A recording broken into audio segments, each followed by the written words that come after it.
काका का, जनता म्हणाली अजूनही काकाच का. कोणीतरी म्हणालं काका का, जनता म्हणाली अजूनही काकाच का.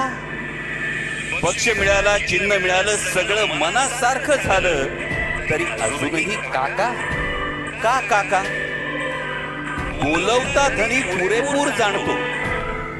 जे कोण बोलत असतील, बोलवता धनी पुरेपूर जाणतो काका का, पण महाराष्ट्राला पक्क ठाऊक आहे काकाच का. कारण काका फक्त माणूस नसतो. कारण काका फक्त माणूस नसतो, काका फक्त नेता नसतो. 50 वर्ष महाराष्ट्राच्या मातीतून, 50 वर्ष महाराष्ट्राच्या माणसातून वाहणारा काका एक विचार असतो.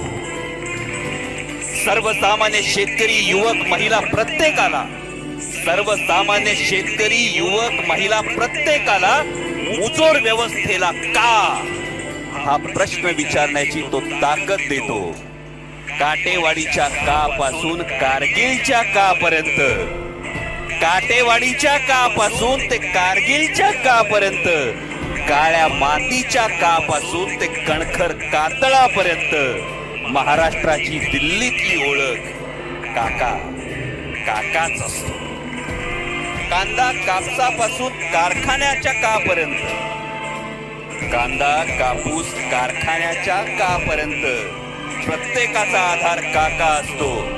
शेताच्या बांधावर काका असतो, विचारवंतांच्या बैठकीत काका असतो, उद्योगधंद्यांच्या धोरणात काका असतो, आणि म्हणून महाराष्ट्राचा अभिमान काका असतो.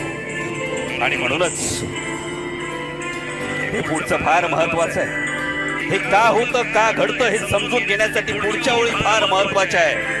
शेताच्या बांधावर काका असतो, विचारवंतांच्या बैठकीत काका असतो, उद्योगधंद्यांच्या धोरणात काका असतो, महाराष्ट्राचा अभिमान काका असतो. आणि म्हणूनच दिल्लीला महाराष्ट्राला झुकवण्यासाठी काका हवा असतो, आणि महाराष्ट्राला,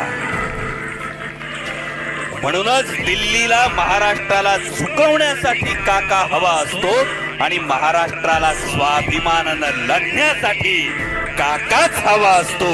म्हणूनच काका का, म्हणूनच काका का हा प्रश्न जरी कुणाला पडतो, तरी का काका आणि काकाच का हे स्वाभिमानी महाराष्ट्र पुरेपूर जाणतो. हे स्वाभिमानी महाराष्ट्र पुरेपूर जाणतो. धन्यवाद.